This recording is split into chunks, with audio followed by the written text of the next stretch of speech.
Welcome, everyone. This is Jeffrey Geisner for the Obligations of Memory podcast, part of the Jewish Culture and Holocaust Remembrance Group. This is part two of our interview with Howard Kaplan. And Howard is going to spend this interview telling us a little bit about his process of writing. He's a well-known writer of 7 titles. He's currently working on a new book, which will launch in the future. And we're going to spend our time talking about one of his most famous books, which was made into a movie. Actually, it was written in 1977, and 40 years later, it was made into a feature film. I absolutely love the Damascus cover. That's the book title and the name of the movie. And you can find that streaming on Hulu and Stars. So welcome, Howard, to part 2. Thank you. And still here. Yep, still here. And I want to kind of start with you and say, okay, you're a consummate researcher, and I want to talk to you about your process, because I know a lot of our audience members are wannabe authors, are published, some are self-published. So we're going to kind of cover a lot of their different areas about your writing craft, and so we'll use Damascus cover as the book of choice. So why don't you give us a little bit of background so our audience knows more about you through that book? It's my first published novel. It was published when I was 27. As a child of Holocaust survivors, I think I felt strongly that I wanted to write novels initially about Jewish communities in peril. I wrote one about Syria. There were 75,000 Jews in Syria at one time. Then I later wrote one about Russian Jews. Then I turned to the Israeli-Palestinian conflict for 3 novels. It was a bigger problem. It didn't get solved so easily. You asked about research and stuff. I don't think I've told the story maybe ever, certainly not in a long time. I wrote the book, The Damascus Cover, without a vast amount of research, but the storyline was very compelling. And I got an agent, and I ultimately sold it to Dutton, a major New York publishing house. I went to meet with them, and the editor pulled out a book called Harry's Game by Gerald Seymour. I don't know, it's a very well-known book. It was about the Irish-British struggle, and it's set greatly in Ireland. He says, I want you to rewrite your novel, and I want you to do for Syria what this author did for Ireland. I want to smell it. I want to feel it. I want to feel like I'm walking through Damascus the way he is walking through Belfast. So I read the book, I saw what he meant. Then I went looking around. I'd been in Damascus very briefly for less than a day. And what year is this? I was in Damascus during my junior year abroad in Jerusalem. I had a friend, we went to the Arab countries together via Cyprus. We went to Lebanon. It was my first time in Lebanon. I was in Lebanon again. You asked me off camera a little bit about process. And a lot of it is, I just go to look at places, and then the novel kind of comes from that. And I was fortunate in 1981 that I had some connections in Israel, and they allowed me to go on a press tour during the Israeli war in Lebanon in 1981. It was a day tour, meaning we went in through the northern border, up to Sidon, back down the coast, and then to what was then the Ansar prison camp. The Israelis had built a tent prison camp in Lebanon, just north of the border for prisoners. And again, I wanted to write books of reconciliation. So I have characters who meet an Israeli who goes in to meet a major Palestinian fighter in the Ansar prison camp. And from that, came the novel Bullets of Palestine, which is my third book. But to answer your question, I went to Beirut with my friend from the Hebrew University. This was 1971 now, so this was 4 years before Civil War in Lebanon. So the country was gorgeous. It was the Paris of the Middle East. And we went to the American University of Beirut to meet an American we'd heard about who was on his junior year abroad. And he had a Syrian roommate. And the roommate said, you can take a shared taxi, what in Israel would be called the Sheirut, from Beirut to Damascus. And it's like 50 miles, and they'll give you a visa at the border. So we did that. And then we went to the Jewish ghetto in Damascus. And my friend noticed we had been in the Great Umayyad Mosque, and somebody who he'd seen in the mosque was following us by the Jewish ghetto. So we went back and left the country because we were afraid. But I wrote a little piece. I have a blog at the Times of Israel, because in the film adaptation, Jonathan Rhys Meyers, the British actor, and Jürgen Prochnow, the German actor, are standing outside the Jewish ghetto in Damascus. We filmed in Casablanca in Morocco, but it's a stand-in for Damascus. And I thought, here's my life 50 years later. I was standing outside the Jewish ghetto in Damascus, and now Rhys Meyers and Jürgen Prochnow, who people probably know, your older audience will know, was famous for being the U-boat commander in Das Boot, you know, many years ago. I had Nazis in the novel, so Prochnow played one of the Nazis in the film adaptation.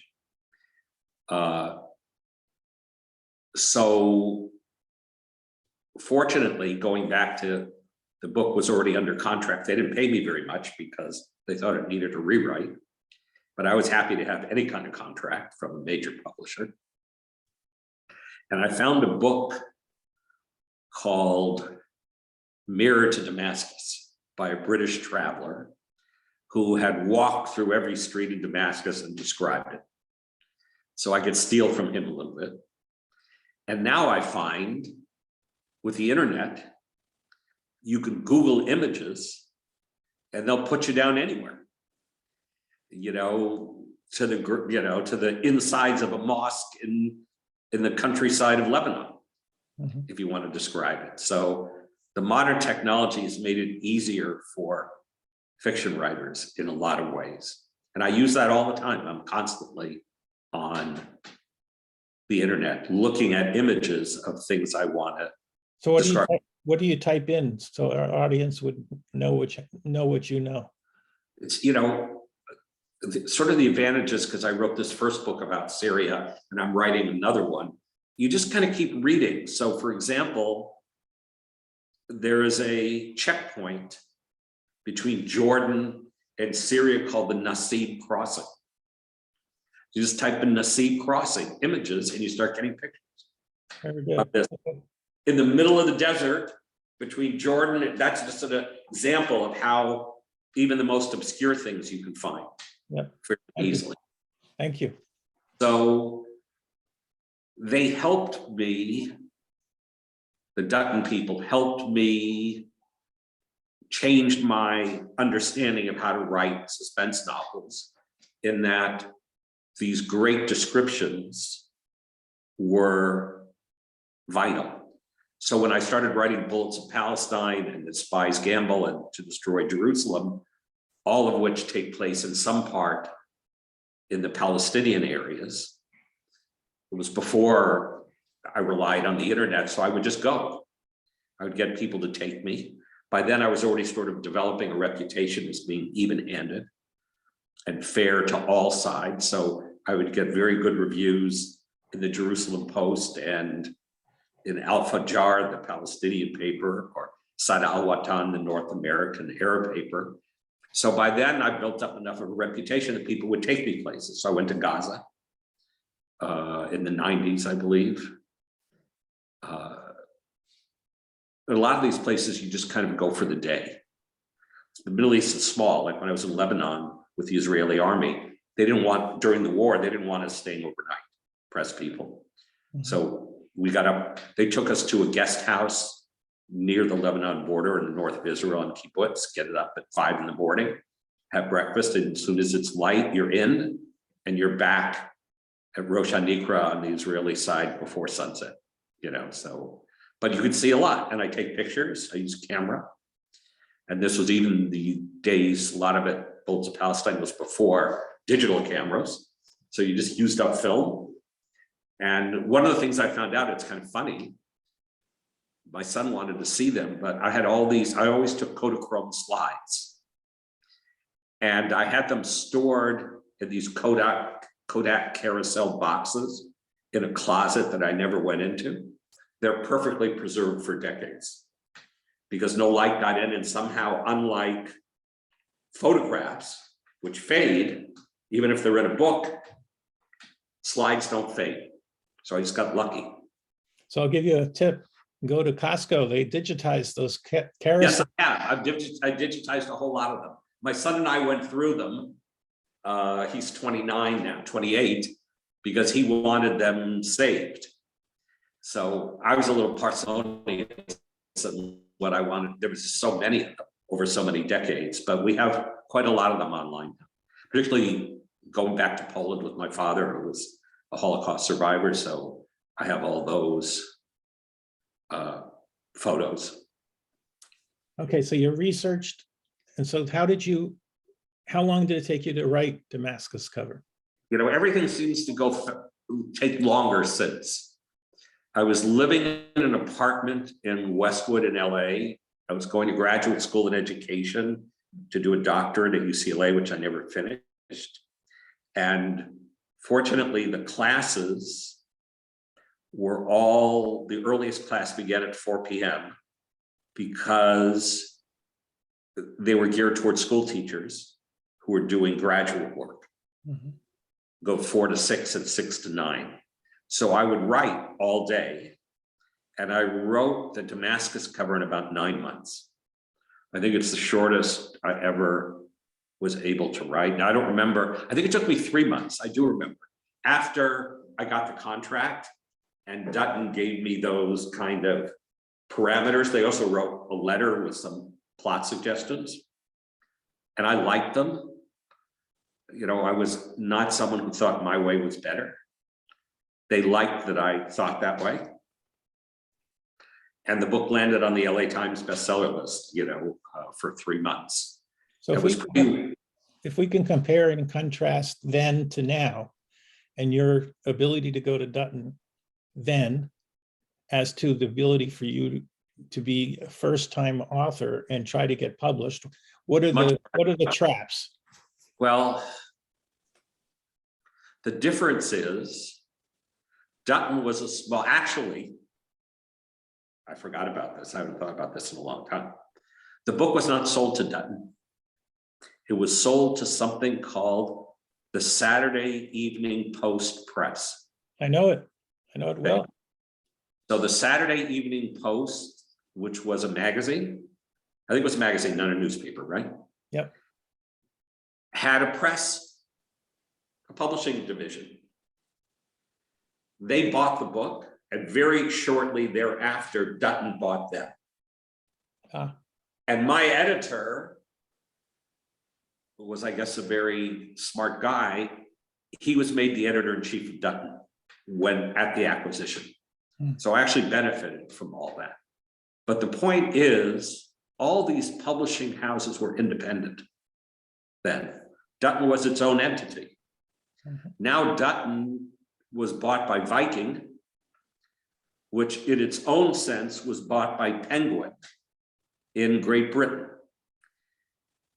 So to save costs, where there were, when I started, I don't know, called 30 or 40 publishers, there's now 4. They're all conglomerates. But the good news from all that is you can still make independent submissions within the divisions. So even Penguin, Viking, and Dutton are all a New American Library, which is their paperback. ARM, Signet paperbacks used to be, I don't know what they're called now. You can still submit directly to Dutton. The agents could submit to Dutton. And I don't know how they do it actually now, because I don't know if they can submit to Dutton and Viking at the same time, because they're the same company.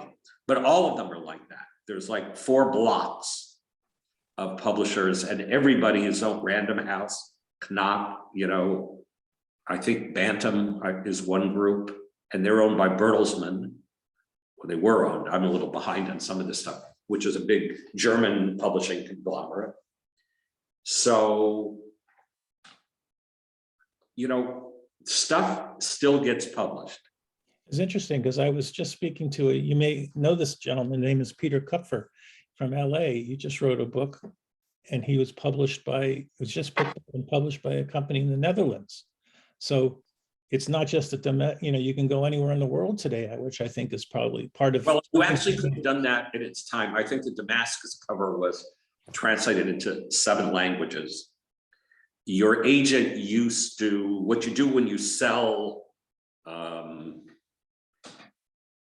foreign language rights is take the Netherlands. The Damascus cover was published in Dutch. You sell the Dutch language rights to a publisher in the Netherlands, and then they own it. It's like the film. The film people own the film rights, they can do whatever they want. The Dutch publisher owns the translation rights. They hire a translator, they translate it, they create their own cover, and it's their book, and they send you a couple copies, you know, in Dutch. That's about all you hear. So if I was a young, or if I was not a young, let's say I'm 63, which is my age, I'm a little younger than you are, and I want to write a book about my parents' story, which is compelling. What's the 1, 2, 3 pieces of advice you would tell me? Well, so here's kind of the good news and bad news. Self-publishing has opened up tremendous opportunities, particularly for people who have a following. That's kind of the bad news. The hard part of self-publishing is selling. It's very easy to produce from a Word file a digital book, and in self-publishing, people may know or people may not know. When you order a paperback on Amazon, if it's self-published, if it doesn't come from a major publisher, it's print on demand.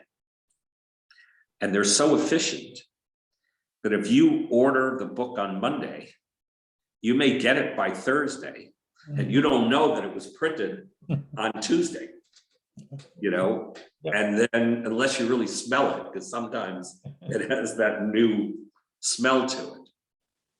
The problem is selling. The statistics of self-published books are daunting. There are sometimes 1,000 to 2,000 published a day. Everybody is suddenly a writer. And why not? But selling them, like I was just on some mystery Facebook group, and somebody had written to the group, I wrote my book and I've sold 250 copies. How am I going to sell it? The real answer is you're not, unless you have an outlet, meaning you have Twitter followers, you're known as a psychologist, you have your own kind of brand or marketing tools. Otherwise, it is very hard to get any kind of media attention. So how do you do it? Well, I already have a little bit of I can self-publish if I need to, because I have a little bit of a following with, you know, I've been doing this for a long time. And everything builds on each other. You know, I have a film with major actors. So if I hire a PR person, they can pitch people. This is the author of the film so-and-so. Now, do all of your books publish at this with Dutton? No, I've had, first 2 books were done with Dutton. The third was a different publisher. And the last 2 I self-published myself. Oh, I didn't get offers from publishers that were compelling. And the upside of self-publishing is your royalty schedule is much higher.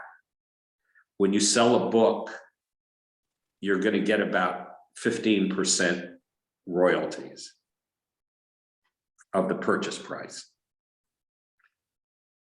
As self-publishing, you get something like 80. right. So there's a big difference. But again, it really, it's hard to sell. But on the other hand, people think you get a publishing contract with Random House or Simon and Schuster, that means you're going to sell a lot of books. It doesn't. They still have to promote it. And they're counting more and more on you to promote it now. Right. Because they don't want. It's sort of like the music business. Well, I think it has a lot to do with the internet Uh-huh. and social media, because people have outlets to promote. So they'll pay you a nominal amount. They'll publish the book. And then there used to be, for example, it's interesting, it failed. There used to be, at least in California, I don't know if it was nationwide, something called Crown Books, Crown bookstores. And they were all the rage for a while. I couldn't tell you what decade even. Maybe the 90s, maybe. What did they do? They only carried bestsellers. Yeah. They were really small, and they made their money on selling bestsellers in high volume. And what happened? The company went bankrupt in the end. And what was replaced by? Barnes and Noble megastores. Mhm. So the demand of people was such that they wanted varieties of books and not just That's all. Yeah. the latest, romance bestseller or Hollywood memoir. So are you giving the writer of today a thumbs up that it's something to do?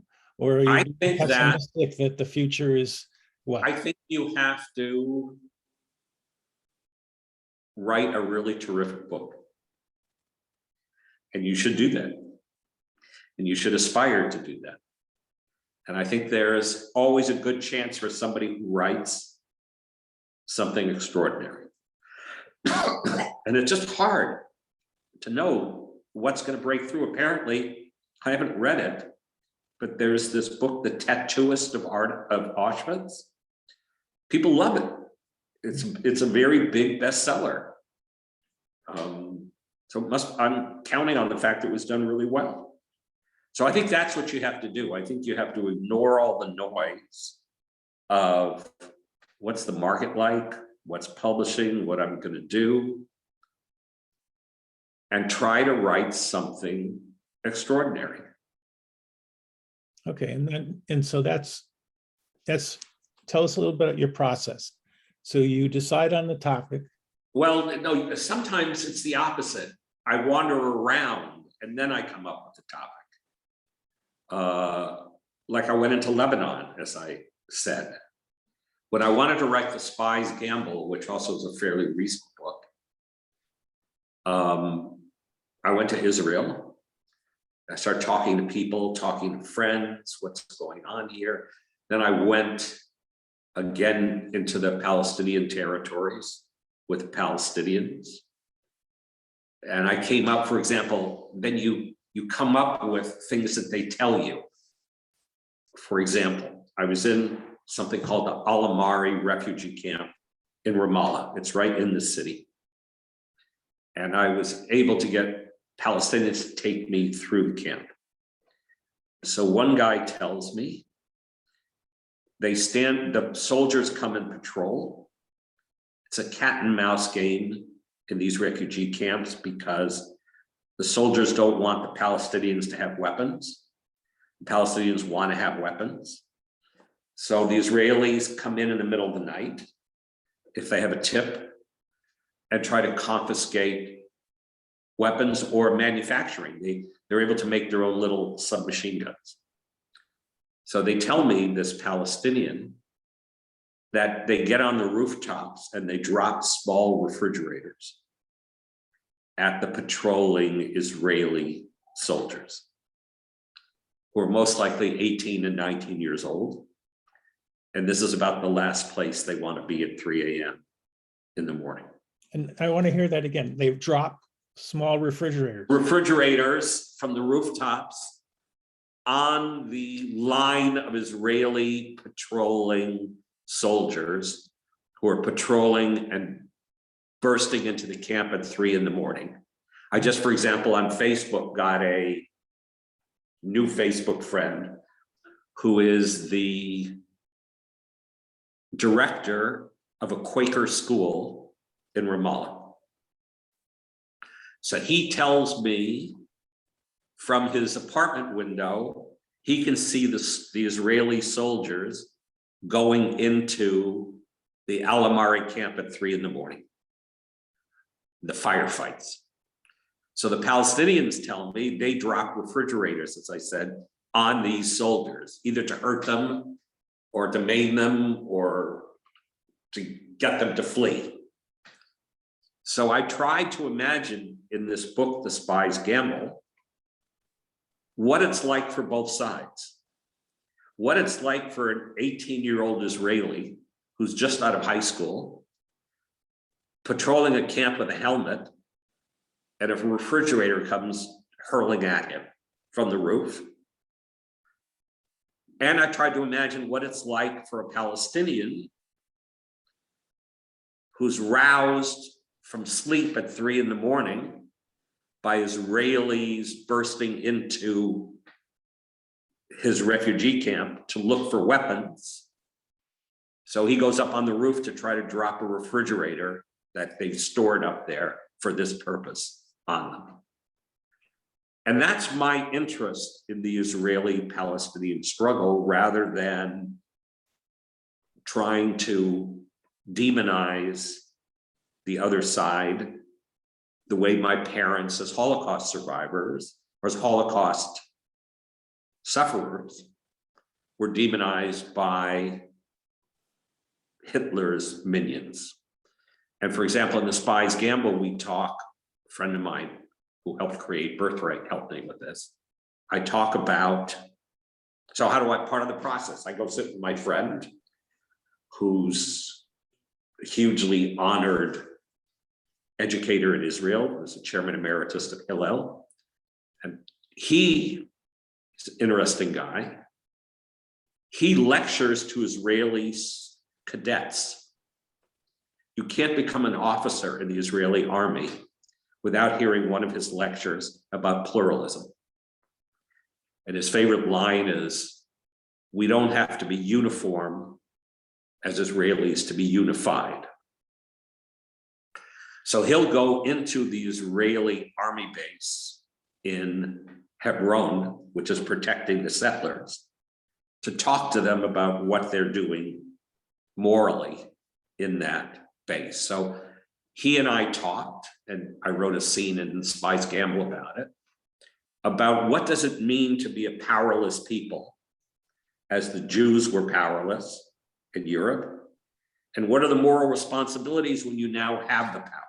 And he made a point to me that I didn't see. He said, you have to have power, because look what happened to the Germans when they were stripped of power after World War I. Once they got power, they went insane. So we have to guard too, as Israelis, as a powerless Jewish peoplehood of so many decades, centuries. How do we then use the power when we are the dominant force in the region and we control refugee camps? And it's a terrible dilemma, you know, because nobody wants to be in that conundrum, either side. The Israelis don't want to be in the camp at 3 a.m. and the Palestinians don't want them to be in the camp at 3 a.m. But the failure of political solutions dictate that this thing continues. So I will go into these areas, listen to these stories, and then start to form a novel around what I've seen. So for me, everybody has different, I'm in awe of TV writers who are showrunners who can come up with 13 storylines for a season.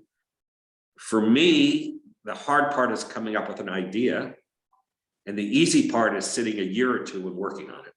Once I have the idea, nothing bothers me. I just get up in the. How do you determine the chapters? I don't know. Sometimes I had an editor who said your chapters are too long. You need to cut them up because people's attention are, made by chapters that, But one of the greatest things. Do you do a title? Do you do a title before you? I'm always bad at titles. They always come late. They come last. Some of the chapters have titles. I think at the Damascus cover, they have dates.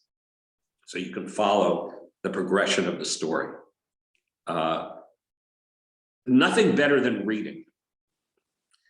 I learned a lot from Hemingway. I don't really care if you like his relationship with women or not, or his macho-ness. He knew how to write a chapter, and he knew how to, for example, there's a little trick as a writer. I think this is in The Movable Feast, which is his book about Paris. This is a very useful. He said, it's helpful not to finish a scene in your day's writing. Stop writing in the middle of your scene. Then when you come the next day to pick up and continuing, you've got a place to start. You're not struggling with a new white piece of paper. Yeah. Right. You're right in the middle, you're there. And often, if you sleep decently, you're refreshed. So that was a good trick. And I would read the best people in the field that you're writing in. For me, suspense novels, there's nobody like John le Carré. There is an American writer, it's kind of serendipity. Some people make it and some people less, who's a terrific suspense American writer called Charles McCary.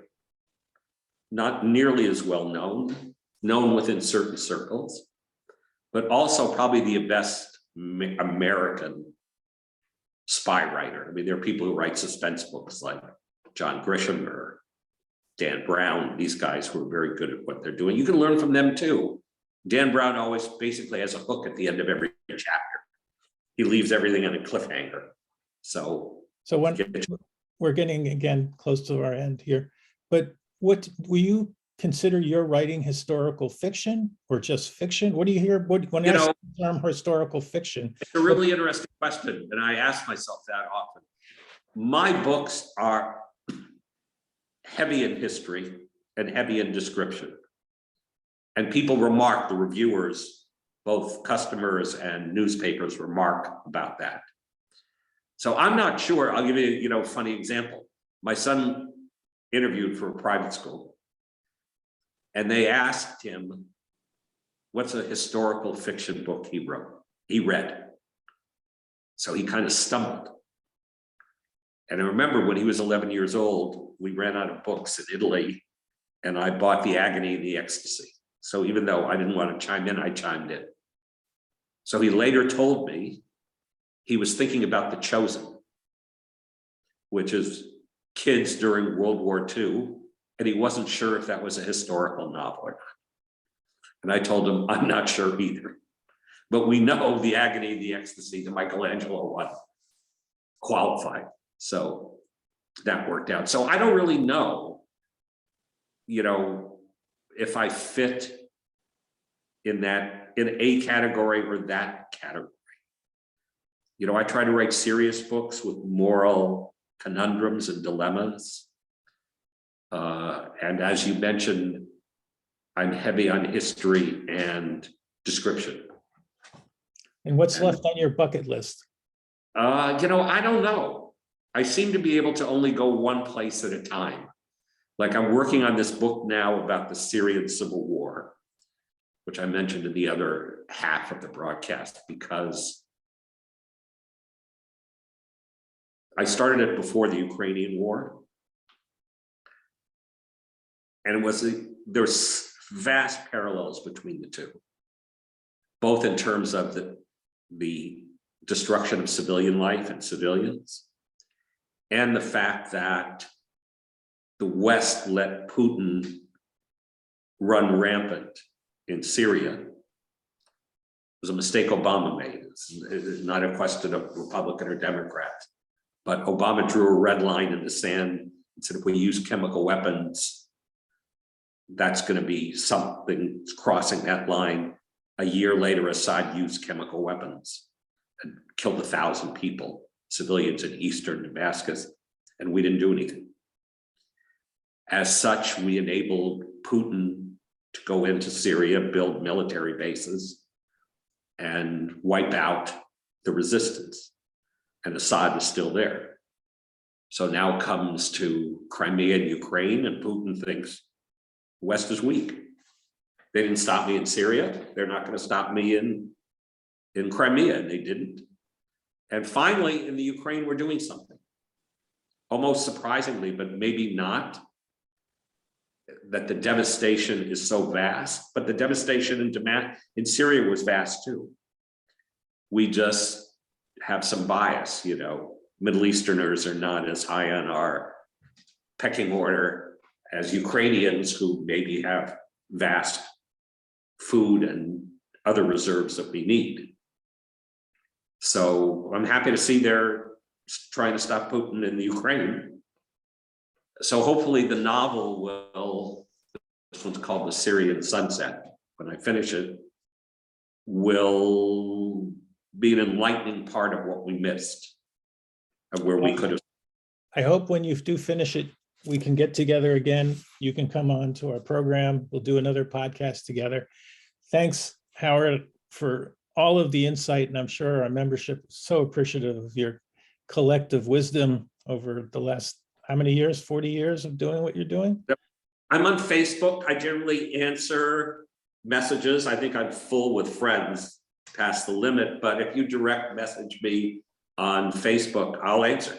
Good. Well, and so it's Howard Kaplan. So thanks again for being part of the second part of our Obligations of Memory podcast. Have a great afternoon. Thank you.